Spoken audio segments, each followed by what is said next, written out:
Welcome in to the season opener, season 4 of the Target Score podcast. This is Target Score Winnipeg. I'm Joey Slattery. That is Taylor Allen, and we are entering a new era when it comes to CBears basketball, CEBL basketball. This season is going to be one for the books here in Winnipeg, that's for sure. Be sure to follow us on Instagram at Target Score Podcast, at Target Score Pod, at Target Score POD. We've got some expansion coming. You're probably seen the teaser on Instagram already, but the announcement coming out later this week on Friday, you're going to get the announcement of some expanded coverage of Target Score. Stay tuned for that. Exciting year ahead. Taylor, how are you doing? Great to see you again, my friend. Joey, there was actual dust on my microphone this morning before we started recording. So it's been way too long, my friend. But I mean, that's okay, right? Like, it was a quiet off season for the CBears, right? Like, nothing really exciting or no changes, right? I didn't miss anything, did I? You might have missed a thing or two if you haven't been paying attention. That's why we're here, Taylor, because we got to get everybody caught up. And just a reminder, new episodes coming out every Wednesday. So stay tuned. Have those notifications on YouTube or wherever you get your podcast. Happy to have you along. Let's get this started, Taylor. The inaugural episode of season 4 of the Target Score podcast.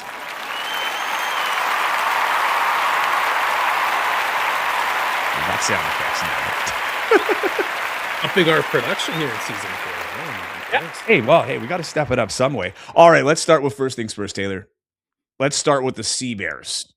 Before we get to the players, this is a completely new era for the CBears. This is a new coaching staff. The second coach in franchise history was named over the offseason. It was Mike Rainbow, or it is Mike Rainbow, head coach of the University of Winnipeg. He's had a great record there. He was an assistant with the CBears through the first 3 years under Mike Taylor, and he's got an all-college group or all U Sports group of assistant coaches, U Sports and CCAA. Before we get into it, Taylor, I did a story from my training camp report brought to you by Holt Dental. Let's take a look at that so you get to know your coaches. It's an entirely new staff under head coach Mike Rainbow, built from the U Sports and CCAA ranks, with every coach making their professional debut on the sidelines. Wesley played for me, obviously. I know Alex from a couple summers here. Jeremy coached with me for a year. And although Alarion played for every team in the province but ours, I mean, I spent a lot of time in the gym with him doing different things and talking to him about coaching as he got into things at Brandon. The most familiar face to CBears fans is Alex Campbell.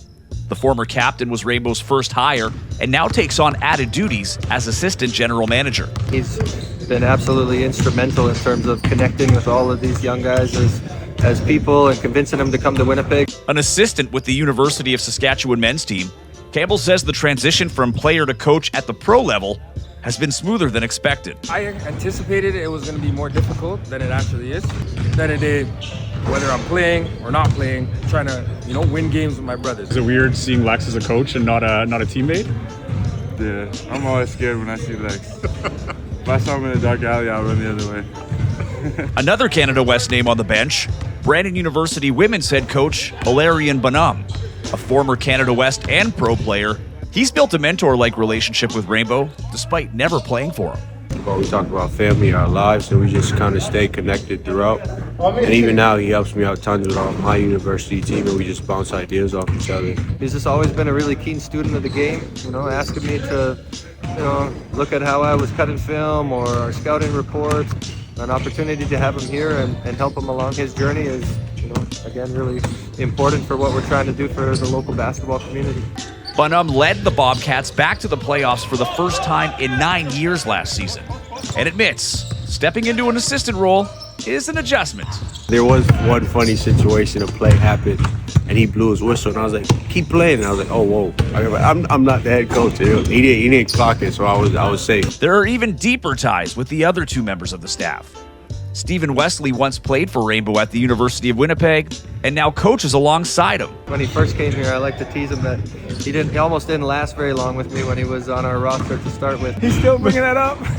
Come on, coach. Now he's a local, and it's amazing to see the stuff that he's doing in the community. I ended up having a really good career here, and I'm thankful for it. I met my wife out here. I got to go over and play professional basketball out of here, so So yeah, Winnipeg's home for me. And finally, a national championship winning coach with Keano College in Fort McMurray, Jeremy Walenga, who shares Brandon roots with Rainbow. My mom still lives in Brandon, and I got a sister that lives here. It does mean a lot to me, and it's going to be very special. But I think anybody that knows me, it's just about winning now from here on out. You know, him and I talk basketball regularly, so again, it goes back to just having a close relationship. This has been your Holt Dental Training Camp Report. Book your appointment on holtdental.ca or visit Holt Dental at 1176 Taylor Avenue. So yeah, as you see, a very experienced staff when it comes to professional players and university coaches. But this is a scenario, Taylor, where all of the coaches are making their professional debut in the positions that we're in. Again, just last year, Alex Campbell was the captain of the Winnipeg Sea Bears. He's now come in as assistant coach and assistant general manager. As you heard in the story, was very instrumental in getting a lot of these guys. But I thought it was very unique when it was all, confirmed of who the coaches were going to be, that this is basically an all-Canadian coaching staff, all brought up through the ranks of U Sports and CCAA.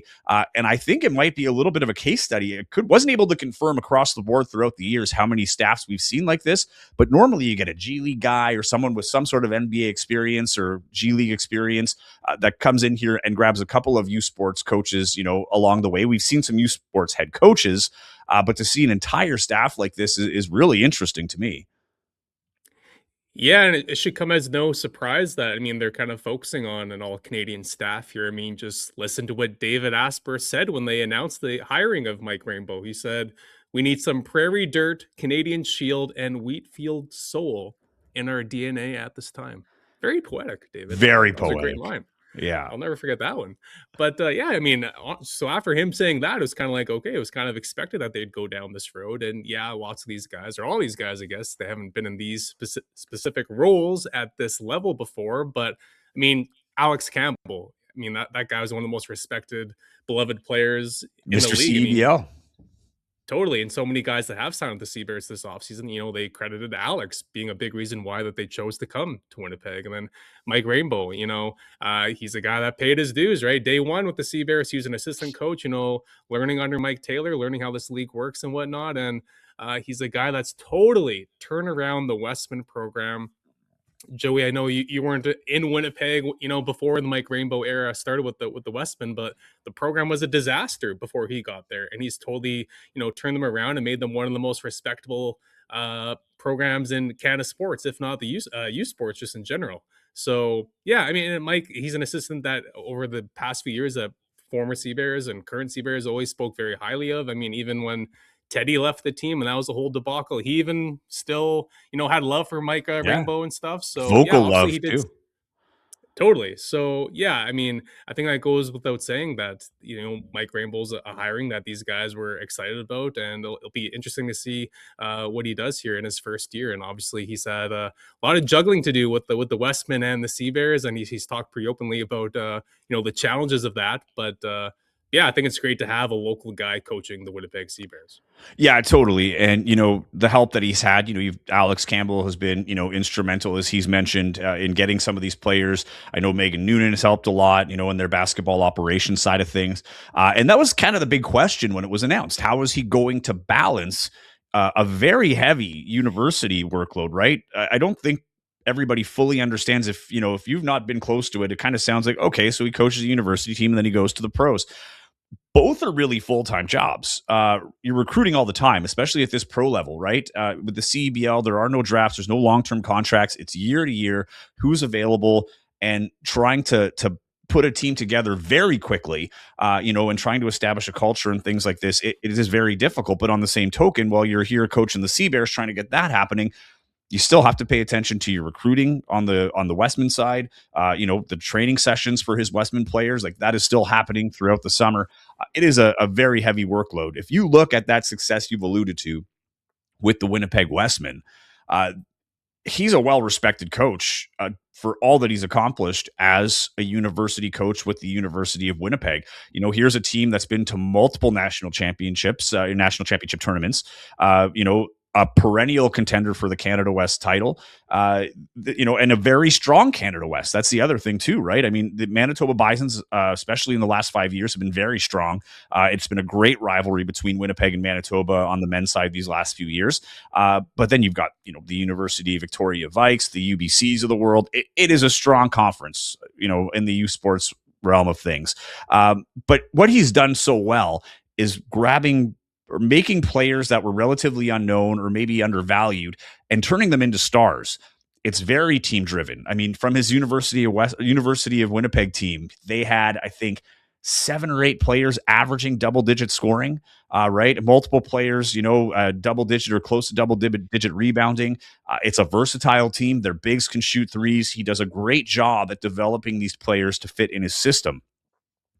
He also has a five-year runway with these players, right? A lot of these players come in, they redshirt year one, or they might get limited playing time in year one, and they work their way up. You think of the Sean Morannons, that is a product of Mike Rainbow.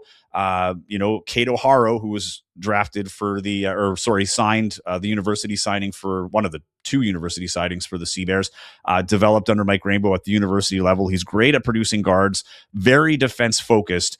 And that was one thing I noticed at training camp, right? The first days of training camp were solely focused on defensive concepts and what they're trying to do and understanding the rules of the CEBL that guys might not be used to.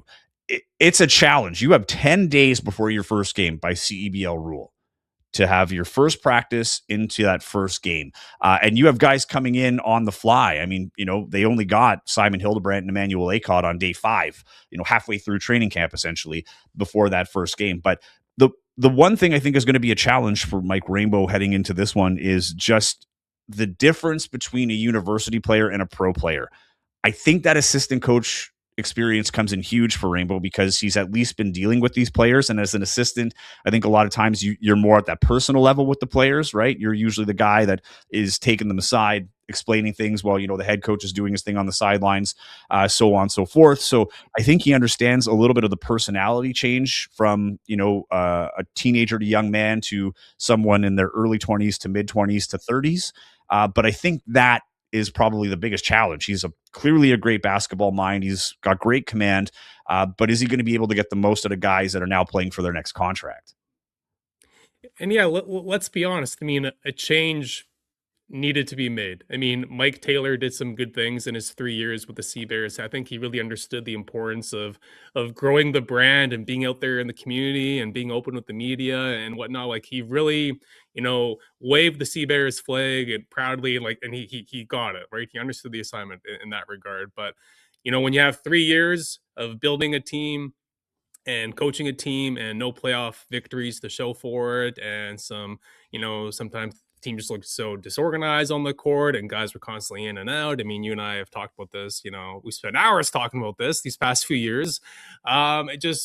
It just always felt like, what was the direction of the Sea Bears under Mike Taylor? Every week, every month, it just felt like they were going in a different way. And there were some good moments, right? Like, let's not forget that year one team. I think no one in the country thought that team was going to be even half decent, and yet they ended up being one of the best teams in the league. And they probably would have, who knows, if they could have went on a run if EJ Anasike didn't get that call from Nigeria at that time around playoffs. So, but then the 2 years after that, year 2, year 3, hosting the championship weekend last year, not doing anything with that, it was just like, okay, it's probably time to shake things up here. So I don't think anyone was surprised to see Mike Taylor go in. Not that fans' opinions are always the most level-headed or whatever, but like the entire fan base online, it seemed like they were really hoping for a change. So and they got it, obviously. Yeah, and not to harp too much on the past, but you and I have talked about this in the past. He was great to deal with the media, smart basketball guy, and I always said, when you talk to Mike Taylor, you learn something a little bit, right? He was always good, at least with the media, kind of breaking down things and being very candid, which, we very much appreciated. There wasn't a lot in terms of what is he thinking, because he would be open to speaking to the media, going into full explanations over controversial decisions. You think the Teddy Allen release, you think the Mason Bercier release, and to your point, he was great from a community standpoint. I think he was the perfect first coach for a new community. Now he's coaching out in Germany. Looks like he's doing well out there. So, all the best to Mike Taylor. But you're right. Change was needed. Fans wanted to see it. They got it. And what I like most about this makeup is these are people that Mike Rainbow has relationships with his staff, right? I love the addition of Valerian Bonhomme, who you talk about turning around the Westman program. Valerian Bonhomme, former university player, played at Brandon, came from the U.S., started coaching last year as the head coach of the Brandon University women's team. And this past season, they made the playoffs for the first time in 9 years. He's recruited some incredible talent internationally to come to Brandon, which he'll even admit is not an easy thing to do. Most people wouldn't be able to spot Brandon on a map outside of Manitoba or, at least the prairies. And, he's drawn some pretty good talent here. So, you've got guys that have an array of experience, but the relationships there, they all really respect Mike. Jeremy Walenga, friends with him. They're both from Brandon originally, right? Grew up together through the ranks in basketball, have coached together in the past. Walenga, national champion with the CCAA national champion with Keano University out in Fort McMurray. But I think he's in a good position. You've got that trust built. Makes it a lot easier to instill that culture when you have guys that understand the system, and are getting development of their own. These guys are all, Stephen Wesley, another one, assistant with the University of Winnipeg. He's a club coach here in Winnipeg with world-class hoopers, and he's a provincial team coach. So these are all coaches that have experience, but also are hungry to get more and move their careers forward, which takes us to the next subject, the one everybody wants to talk about, the team. The makeup of this team. It's a newish look team, Taylor. Let's start with the one that everybody has been talking about since the moment it was teased, let alone announced. But Teddy Allen coming back to Winnipeg is huge in a lot of ways. It got the excitement back up for this team. I remember on the signing day when he came in, one of the fans actually said that it feels more like that first team with Teddy here. It feels like there's continuity, even though Teddy Allen didn't play in the CEBL last season, right? Like, there's still an affinity for him here. There's still a love for him here. And as you've seen in the G League, this guy can still score. So while this team is totally new with, a new brass at the helm, you've got a lot of new players. You've got one big familiar player, former MVP, who's going to be playing with another former MVP in face of the league eventually. We'll get to that in a second, in Xavier Moon. But Taylor, when you heard the news that Teddy Allen was coming back to Winnipeg, what was your initial reaction? Well, nothing surprises me, Joey. And I mean, let's not forget that Teddy Allen is far and away the most popular Winnipeg Sea Bear of all time. It doesn't matter how his last tenure ended. People absolutely adored this guy, and he always adored Winnipeg. Even when things didn't end with the team on, the way that he wanted to. Obviously, he still had nothing bad to say about Winnipeg. He still praised Winnipeg, and we did kind of hear some rumblings last season that a reunion could maybe be in the works, or something at least talked about, or whatever. You asked that question to Mike Taylor, and he said nothing is off the table. Totally, and again, that's a coach that Teddy, they kind of butted heads, obviously, towards the end of that tenure, right? So when Mike Rainbow got brought in, a guy that Teddy, always spoke highly of and whatnot, and Mike Rainbow said when he got the job, Teddy was, I believe, the first guy that reached out to him to say, hey, man, like, congrats. So when the news broke that Teddy was back, I mean, no, I wasn't surprised, but I mean, it's gotten a lot of people talking. And, at the end of last year, I think a lot of people were pretty low on the Sea Bears. You could kind of feel the momentum or the steam around the team, and just its popularity in the city kind of just fading a tiny bit. I think people were a little frustrated after, another kind of losing season like that. So you signed Teddy, a guy that everyone in the city loves. People that have never even been to a Sea Bears game, they know who Teddy Allen is, right? So yeah, this is a guy that you could really market to your fan base, and people are going to come out and buy tickets. And I mean, this is a business at the end of the day, but I mean, basketball wise as well. I mean, let's be honest, like, the team last year, they struggled to score. They were horrendous shooting team. They were dead last in the league in 3-point field goal percentage. And what does Teddy do? He scores, and he's a great 3-point shooter. So from a off the court reasons and on the court reasons, the reunion kind of makes sense. And Teddy, he's matured, right? He seems kind of like a different guy. Like, since he's been back in town and stuff, he's been, all about business, right? And, he kind of seems like a man on a mission to really kind of deliver another big year here in Winnipeg. And I mean, he's only 20. You and I were talking about this. He was only 24 years old. Yeah. The last time he was here. Like, that's that's young. And now he's 27. He's played in more stops over the world. He's been in the G League, putting up big performances down there. So yeah, I think it's a great move to bring him back, honestly. And what Well, happened in the past, I think it's in the past. And one of the things that I noticed too was when it came to his, those first few practices. The first thing that impressed me was Mike Rainbow's command.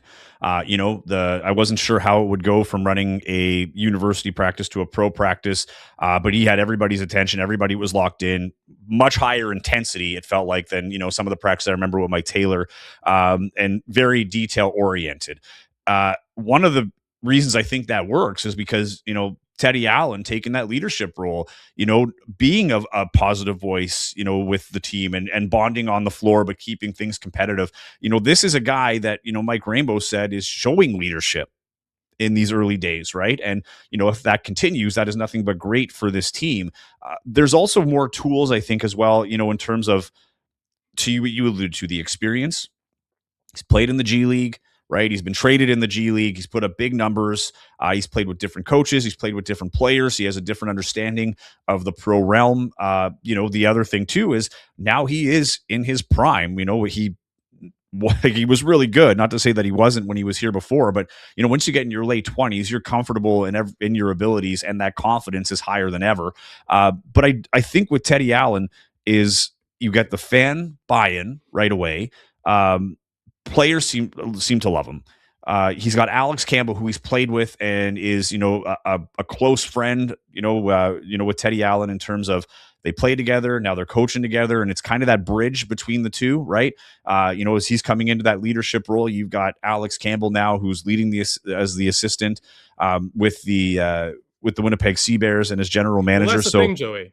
If Alex Campbell, like you said, he played with Teddy. He saw the good, the bad, and indifferent, right? And if he's on board with this, then how could anyone else not be, right? Because he was there. He was in the locker room. He's been on the court with Teddy. So if he's cool with it and he wants him, then by all means, it makes sense to bring him back, of course. Well, one of the things he said too is that he's proud of how, like the man that Teddy is, and where he's come from and where he's put himself and the position he's put himself in.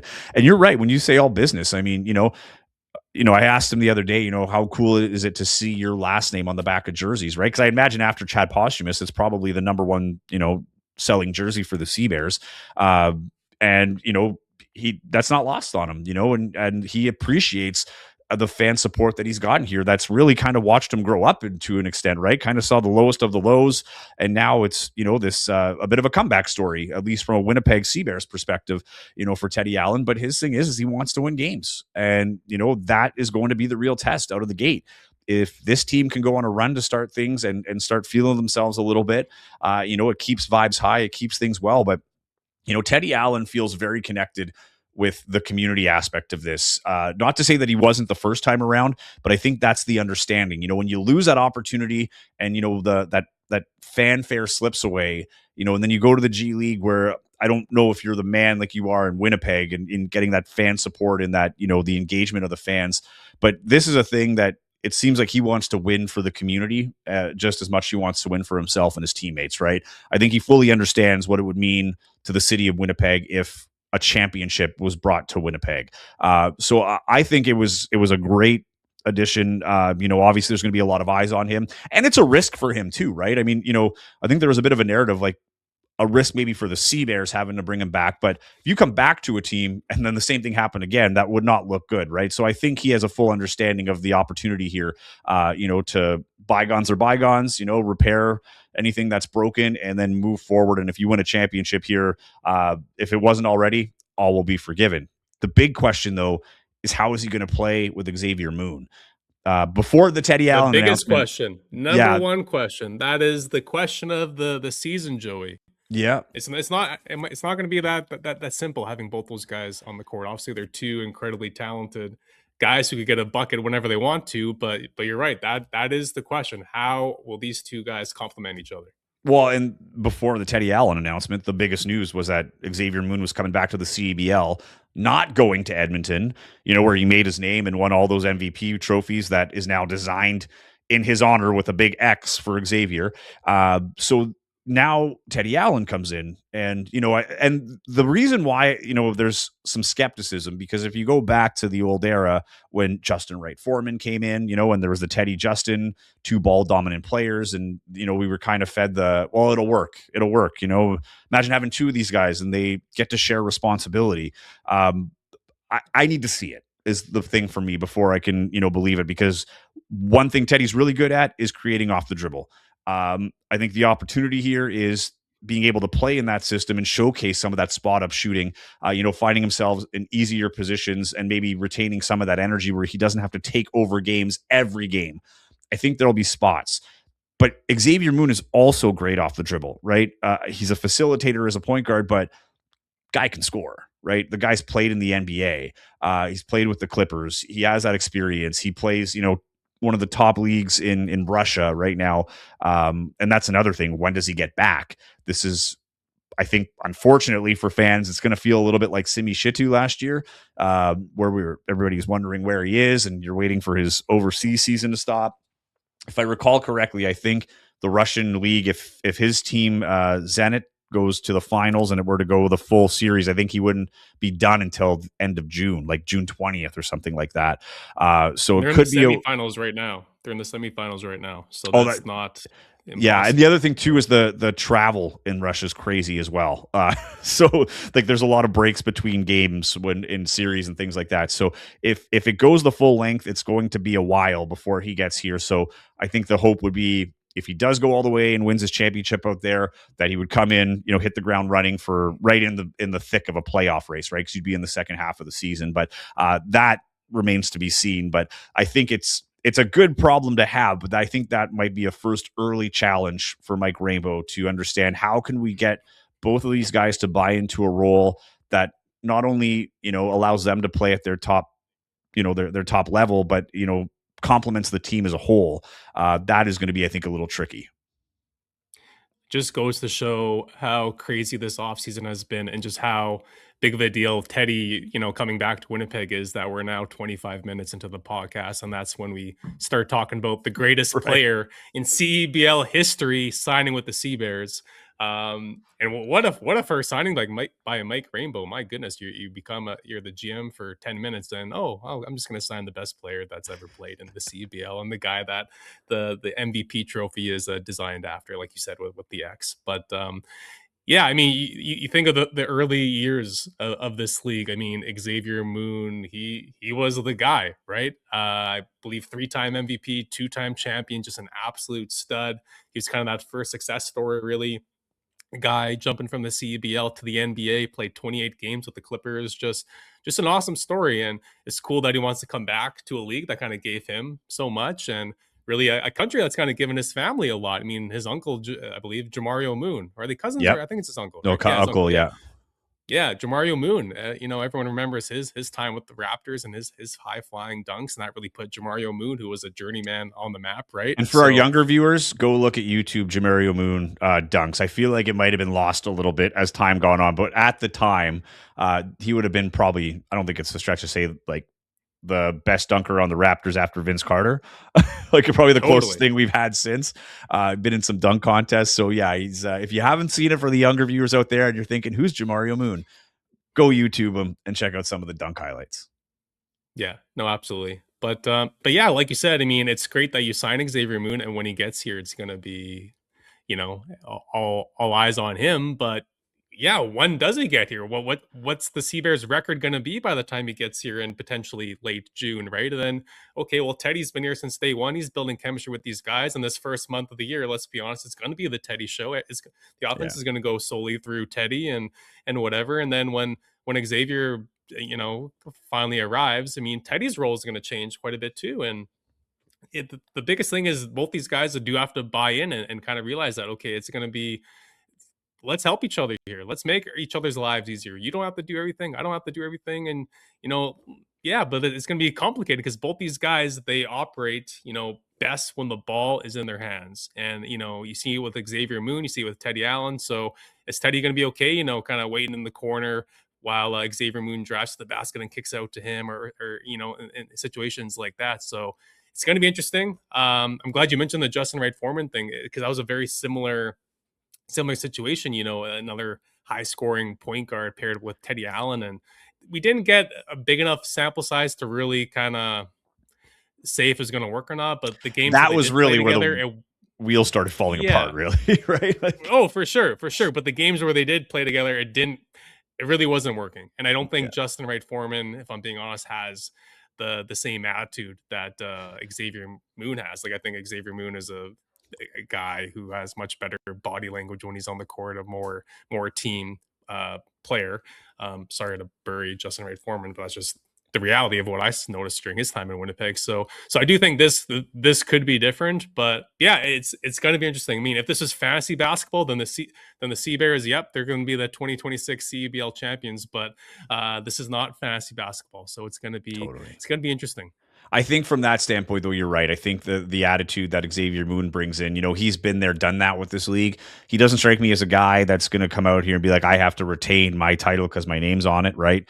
I think there is a level of experienced professionalism there that can make this work. And if done properly, could be very beneficial for Teddy as well, as he's ready to take that next step. Because, if you've seen his G League, stat lines and highlights, I mean, Teddy's knocking on the door. For you see some of the guys that go through to the G League, I mean, it's just a matter of time, it feels like, before Teddy gets his opportunity. I mean, look at last year, right? I mean, we got an NBA guy coming in Xavier Moon, but the Seabears also graduated an NBA guy, friend of the podcast, Trey Scott, gets his 10-day out of Long Island with Brooklyn and was an NBA starter, right? So now these things become more tangible, and I think that changes the attitude a little bit now that the team's been established for a little while. Teddy Allen's been around the league for a little while. He's played with different players, seen different levels of success, and now you're playing with a guy who's been there, done that in every realm, can relate to you more than anybody on this team, because he's also won, MOP and has had his face plastered all over a city and all over a league. So I think it's going to work well. As we take a look at the rest of the team, obviously Emmanuel Acott is going to be a huge asset to this team this year.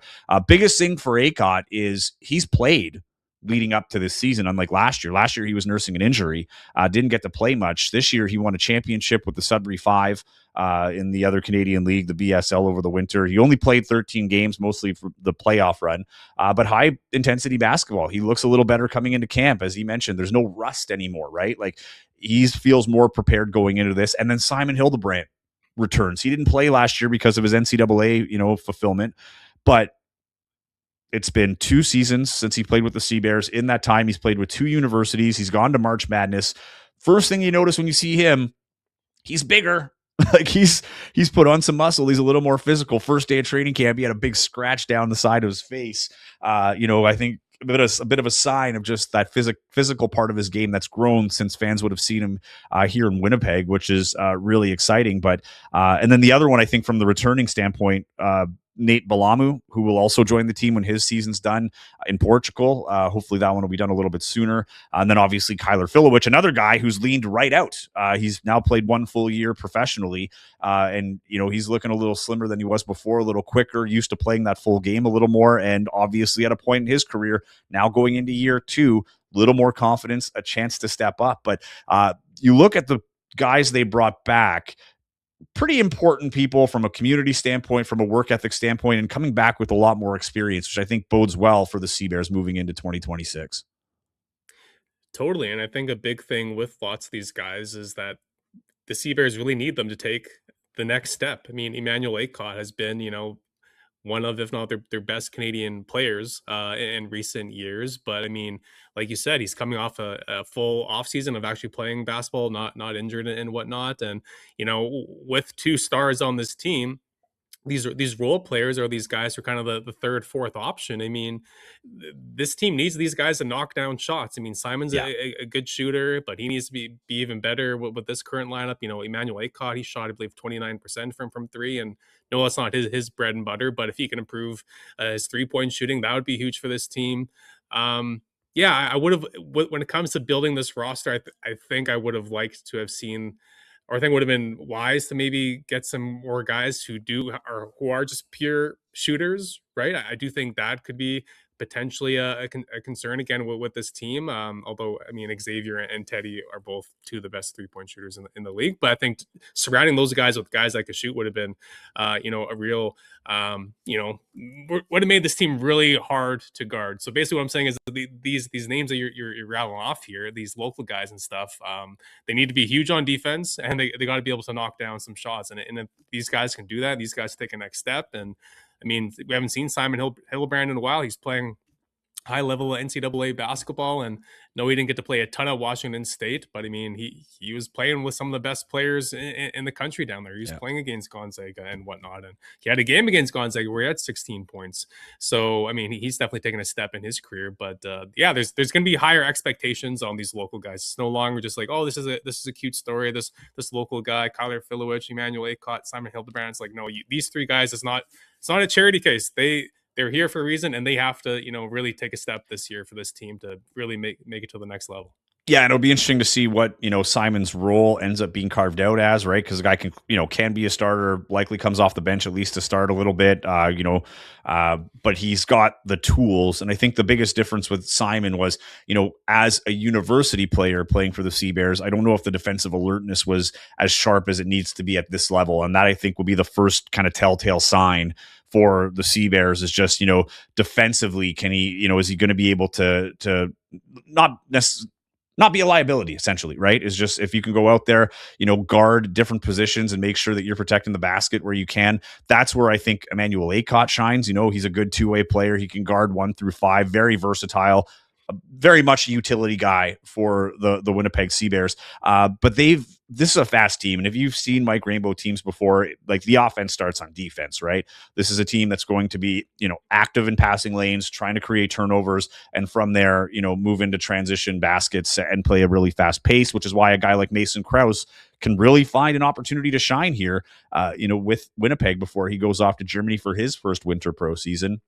He's the all-time leader in steals for the Bisons, was a top 5 defensive player in U Sports, so in Canada at the university level. So there's a lot of guys here that I think I've brought in for that defensive focus. Fareed Owe, when he was announced, it was Fareed Chatou, another guy who's great defensively, had some big blocks against Winnipeg last year.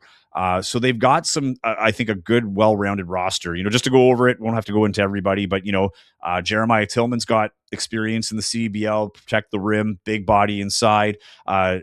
David Walker, guy who was a runner-up as the development player of the year to Simon Hildebrandt for a couple of years. That guy is just a dog, man. Like, he works hard. If you see him, he's got the build of a linebacker. He's, not overly tall. He's about guard size, but strong, and just wants to play hard, wants to score, wants to win. I'm really impressed with him at camp so far. Davian Walker, another guy who I think is going to be huge for this team. Very versatile player, very athletic, and seems like a good culture guy overall. And of course, Armani Chaney. I think this is a guy that fans might fall in love with early. This city tends to fall in love with its point guards. Jelani Watson-Gale, Terry Roberts was another one that, everybody loved. And Will Richardson, when he came in, did a great job last year for the Sea Bears coming in mid-season.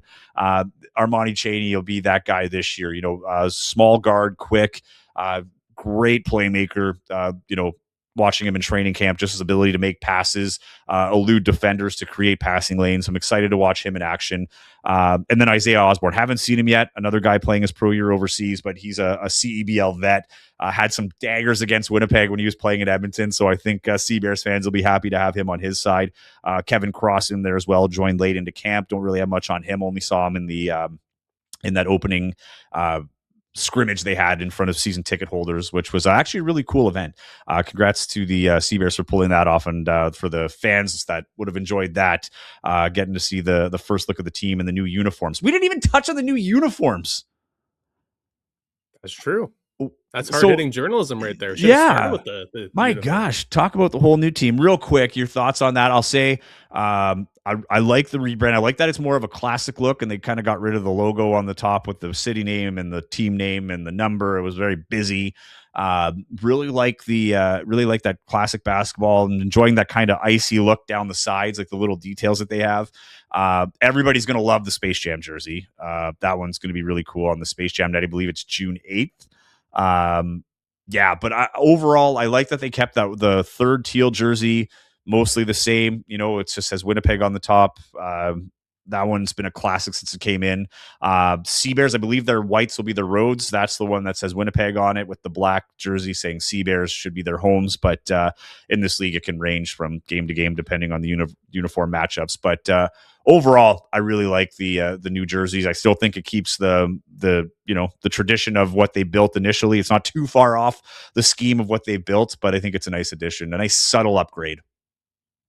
Yeah, no, I agree. I like these ones a lot more than their previous set. I mean, basketball jerseys, I don't like when the actual team logo is on the chest area or anywhere on the front. It just kind of looks like a minor league basketball league jersey, if I'm being honest. Like the NBA, high level college teams, they just have the team's name or the team city or whatever. I just like that classic kind of retro clean look, and these jerseys are more so that. So, but then on the side of these Sea Bears jerseys, they got some stuff going on. So they're pretty snazzy as well. They're not just boring. So yeah, I think they did a good job with these. But if there's an import though, Joey, that I would like to talk about, other than Xavier and Teddy, because of course we could talk, devote this whole season probably just talking about those two. But I think Jeremiah Tillman is a guy worth keeping an eye on, and I think he's a guy who fits in really well. I mean, I was talking with him the other week, and he said, I've played with really good players before, and I have no problem doing the dirty work. I have no problem being the guy standing by the rim, cleaning up the garbage and whatever. Like, I don't need to be the focal point whatsoever. And he sounded very excited to be playing with Xavier and Teddy, even though knowing that he's not going to be getting, a bunch of touches down low and stuff. And that's a guy who, when he did play in the league with Hamilton back in the day, he finished top 2 in both seasons that he played in field goal percentage, and he was top 5 in blocks as well. So no, he might not have the athleticism and the shooting that Simi Chateau did, and no, he doesn't have a Canadian passport either. But at the end of the day, I think a guy like Jeremiah Tillman Jr. is a guy that's going to fit in really nicely and kind of be a guy that's going to, again, do the dirty work. And I think a city like Winnipeg, they kind of appreciate those guys who aren't afraid to throw some elbows and, dive for loose balls and, grab those tough rebounds in traffic. And I think Jeremiah Tillman's a guy that could be that. And he had some big dunks in those scrimmages too. So I think there'll be a few explosive plays. And if you've got a guy like Armani Chaining setting it up there, I remember there's some big alley-oops last year with Terry Roberts. So a tough act to follow, but I'm sure Armani Chaiting's going to set up some guys for some exciting dunks here this year as well. But great point. But going back to the CEBL now, right? New look Sea Bears in so many ways. Also a new look CEBL, right? The term being thrown around on social media, CEBL 2.0. So for those who may have missed the news over the offseason, Commissioner Mike Morreale walked away from the position after 8 seasons at the helm. I don't know if he ever slept. That guy was always available for media. He was all over the league watching games, devoted everything to this league. And I think, the league and everybody involved is grateful for that. I know I am. It was always great to deal with. Love the basketball, love the product, and, kept it in, hands it over in really good shape to a new board of directors. The president, Ty Masriou, is, now taking over as that face for the league and, hitting those press conferences. First time I think he made his appearance would have been the Saskatoon Mambas, not the Saskatchewan Rattlers. That's another big change for we got to talk about that at some point. We will. Well, that's the home opener, so I'm going to hold a little bit of that for the whole home opener for sure. But that was probably one of the bigger ones. New ownership there, same ownership of the Surge. We'll get into that next episode before the home opener when Saskatchewan doesn't open their season. Sorry, comes to Winnipeg. So Winnipeg opens their home season here on May 16th. But yeah, it's going to look a little different. Mike Morreale was definitely the face, but now this league goes in a new direction. I've already noticed some subtle differences. The basketballs look different this year in practice, which, I was like, didn't hit me at first until yesterday. I'm looking there and I'm like, oh, like that. Yeah, that's not the same CEBL ball that I'm used to seeing. They've also moved away from TSN now on CBC, which I think is going to be, it's good. It was good on TSN. I think the difference that I've already noticed with CBC is you're seeing a lot more social media activity, a lot more long form interviews especially in the East in Toronto, where CBC headquarters is based. But so far, I think it makes it a little bit more accessible. The games were on TSN Plus, which was subscription. I think a big benefit for the league here is that games are free, right? CBC Gem is where you can find all the games, and on YouTube. So if you don't have the CBC Gem app or you don't have the CEBL Plus app, you can go to YouTube and watch the games live there.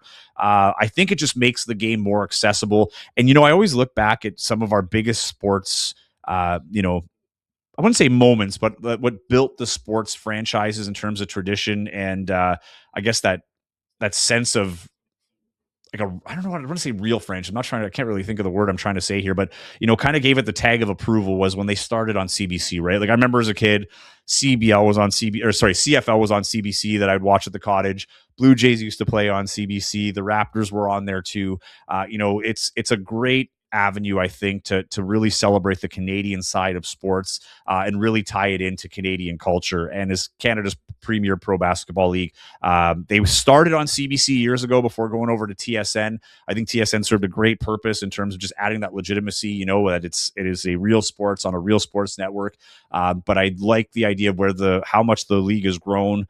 Going to here, I think there's a big opportunity for the league to carry that with CBC and maybe grab some more eyes that may not have been subscribed to the apps that were delivering the games primarily.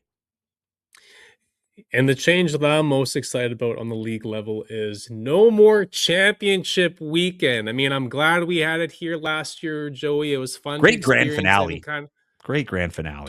Totally. And it was great for Winnipeg to kind of be the center of the Canadian basketball scene that week and stuff and make some connections and whatever. But at the end of the day, though, as a basketball fan, as a CEBL fan, I think the new format is just a lot more interesting. I don't want to see two teams playing in a different city, right? I mean, last year, Winnipeg, obviously the place would have been rocking if the Sea Bears were in the finals, but regardless of who was in the finals, you knew it was going to be a big turnout. But in years past, there's been these locations where their team didn't make it to the finals, and there's barely anyone in the stands. It just kind of looks lame, if I'm being honest, right? So that shouldn't be the case anymore. So that's a big win. And I mean, let's not forget just the awkwardness of being that host team and knowing and just the pressure throughout the year.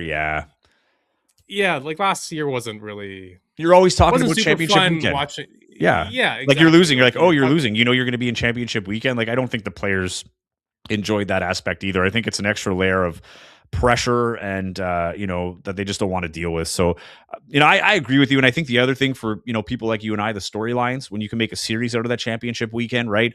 The lower seed team gets one shot to get an advantage before going to the other city for the next 1 to 2 games. They have to close it out on the road. I think that's appropriate pressure for a team that's the lower seed. I think it's the huge benefit to win the top seed is to get that home advantage and to build that storyline from game 1 to game 2 to game 3.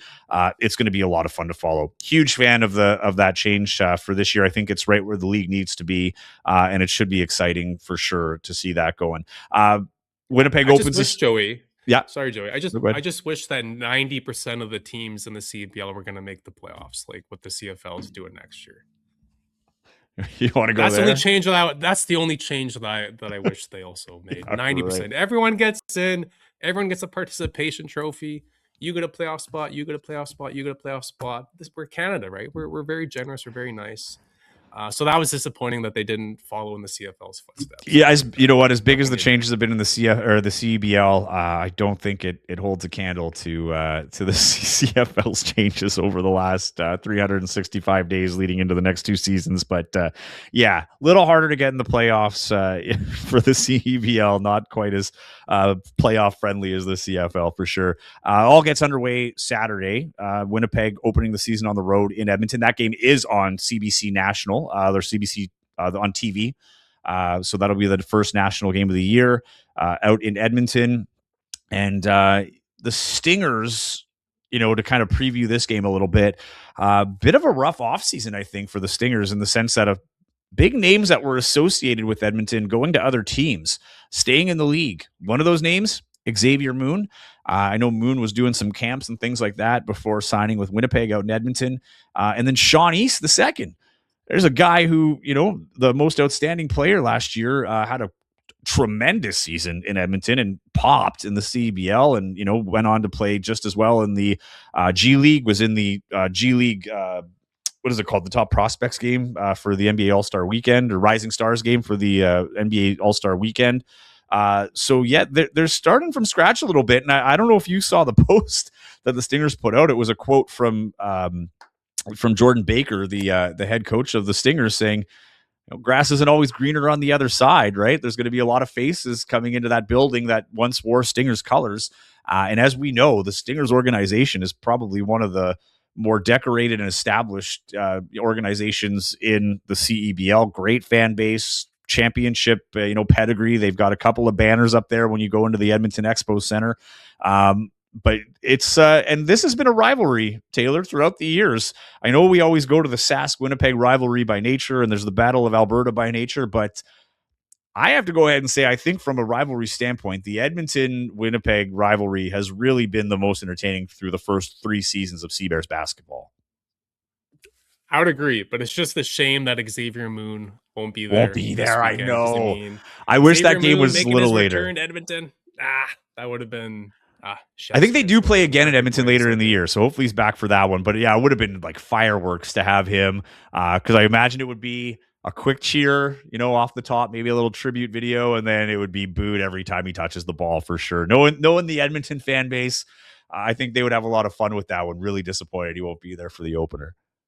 Yeah, but I mean, whatever happens in this opener, or honestly, the opening week or 2, or even 3, if your team's killing it or struggling, I mean, don't plan the championship parade, and don't hit the panic button, because we see it every summer that the roster that you see right now for the Winnipeg Seabears and basically every other team in the league is going to change. There's going to be guys coming in, there's going to be guys coming out, and there's going to be guys who are on the couch right now deciding, actually, you know what, I'll spend half my summer playing basketball in Canada. And there's guys like Xavier Moon who got business to take care of currently in their other leagues. So yeah, I mean, day one, it's always exciting when this league starts, but I mean, you can never put too much stock into early CEBL games, and I'm sure the CBC doesn't appreciate me kind of hyping up the first game like that on national television. All right, you're out. New host. But just be you're honest, not going to take that kind of bashing around here, Taylor Allen.